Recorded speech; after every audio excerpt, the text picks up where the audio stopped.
Hello everyone, Mario DC Extinction Wrestlers here in Sorry, excuse me. Sorry again. Today I'm going to give you guys my thoughts on the Flash Season 8 Episode 18 titled Man in Yellow Tie, so careful for spoilers. Jesus. Now, I hear a lot of people like this episode, and I really wanted to like this episode. But because Matt Letcher is back. But honestly, I found many flaws with this episode. Okay, for starters, let's talk about the main issue. Eobard Dawn. This is starting to become a problem. Why does the Flash writers always think he is the only villain on the Flash? What happened to the rest of the guys? I mean, granted, he may be the most popular Flash villain, but I just hate how they're always saying, oh look, Eobard Dawn's back, Eobard Dawn, we're gonna have a great time. Yet there's no other interesting villains out there? Like, which to me makes the show repetitive. And I really hate when I really hate when shows are like this, when they're repetitive, same thing happens over and over, there's no progress in the story. Like, look at this season.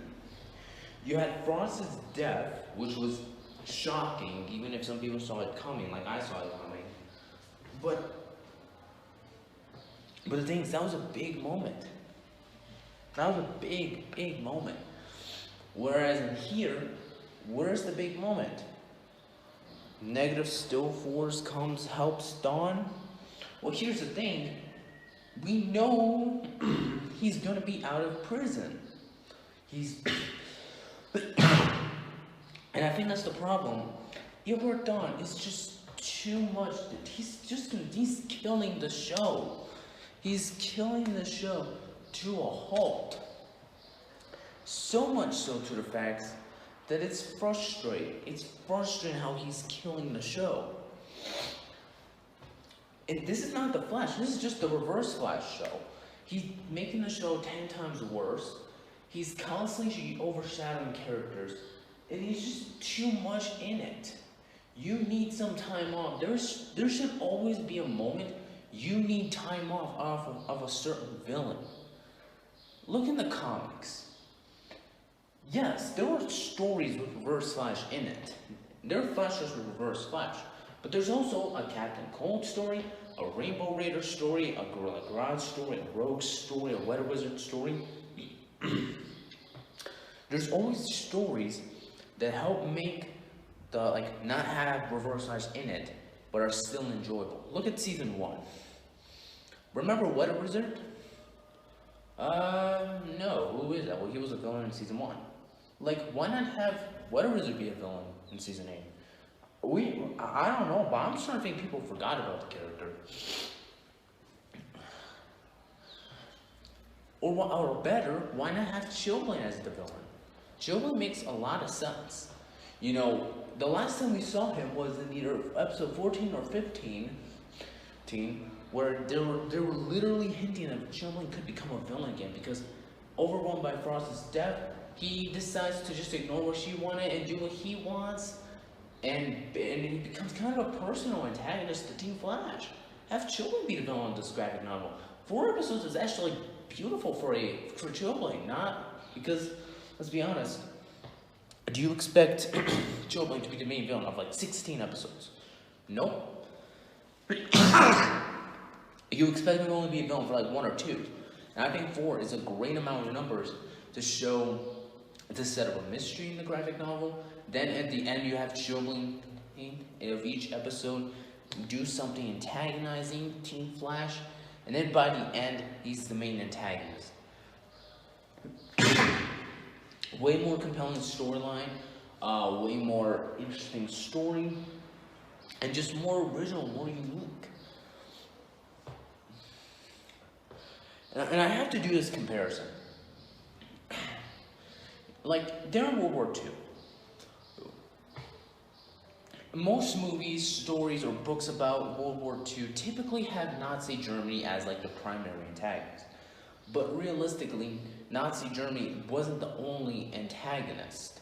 There was Italy, Japan, Hungary, Romania, Bulgaria, Croatia, Thailand. There were other antagonists. And to me, that's what The Flash has been kind of dealing with. This is very similar to The Flash. The reason why people just use Dawn, the reason why writers are just using Dawn is the same reason why most stories about World War II just use Nazi Germany.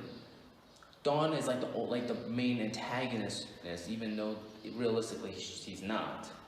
He's like the primary antagonist, which to me I find at times, I find it harder and harder for me to believe The Flash is really increasing in ratings or even being better. And I hate being negative on The Flash. I really hate being negative on The Flash. I did a positive review of Season 1, Season 3, Season 4, Season 5, Season 6, like 5 seasons. In fact, the Deathstorm arc, I gave the majority of it, or all of them, positive reviews. I give episode 1, 2, 4, and 7 positive reviews. And I even like episode 16. It's just that the rest of the storyline, the season has not been that good. But I like Mina Dewan's character. I think she's a good character. But I think we can all agree that her reveal of her becoming the negative Flash and finding the Flash was so obvious from the get-go. You wanna know why it was so obvious? Because we've already seen Dawn manipulate and use the negative Speed Force back in Season 5 when he manipulated Nora. This is the problem with Eobard Dawn's character. Him being put in Lian Yu in a normal human cell that would work for like, I don't know, Leonard Snart, or I don't know what other human antagonists are there, makes no sense. Dawn is a genius and a manipulator. He could literally has tricks up his sleeves like constant. Like, the fact that the negative Still Force came just shows that the writers really need Team Flash to be idiots just so then, oh, Dawn's the main villain. Or he can escape prison. It's like, why? Why? Just why? It's so ridiculous.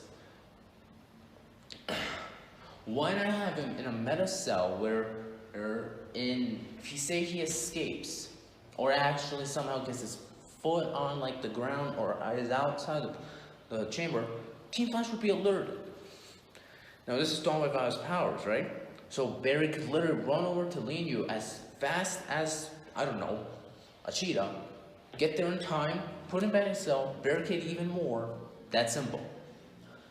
Why doesn't Team Flash do it? Because, oh, it would be boring? Well, just watching Dawn over and over again is boring. By the way, like this episode, like the fact that why would Diggle even go to Eobard Dawn? Again, that Dawn's the only one with the minds from like centuries into the future. Why not ask Team Flash or the team at Star Labs? They've done with things like the Green Lantern ring.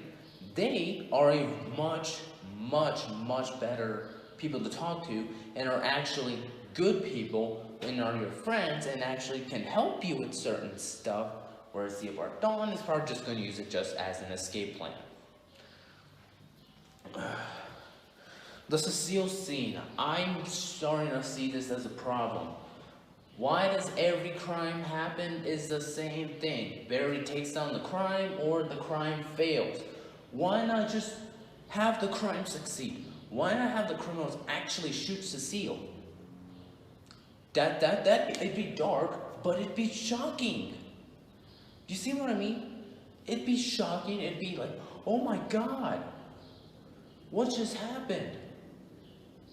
Actually giving us a sense of purpose. And you're actually seeing how being a superhero should affect people.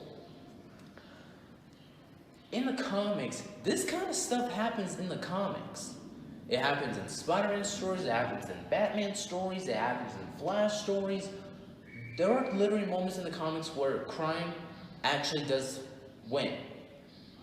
I think this is the problem with the Flash. They're always using like, oh, Barry stops the crime That's not how superhero stories work. There always has to be at least 1 or 2 moments where the crime actually succeeds. In season 1, it made sense because it's still very early on. But even now, it should still happen. I hate how this always happens where, oh, buried just. Another thing, I really hate how Team Flash always does is like, oh, I can't take down the bad guy. And after multiple tries until like the final fight, I win, whereas other areas it actually did make kind of sense as to why Barry couldn't beat the bad guy. I hope I'm making sense, because seriously, Flash has kind of been frustrating for a while. And I really hate being this negative, I really do. So my overall thoughts on this week's episode, I really did not like it. I'm going to have to give it an L or a D-. I'm really starting to have a hard time watching the show. Mina Dhawan is a good character from the few scenes that I've seen her in. But still, why is Matt Lecter's Eobard Thawne and Tom Cavanaugh's Eobard Thawne in the same timeline? Unless they explain something from Legends, which they rarely do. Yeah, so there's so many questions, so many plot holes. So overall, that was kind of my epic rant on The Flash, or more rant the entire show, as well as this week's episode. But let me know what you guys thought of this episode. Did you like it? Did you hate it? Or are you like me? Do you hate it? And as always, I'll see you next time. Goodbye.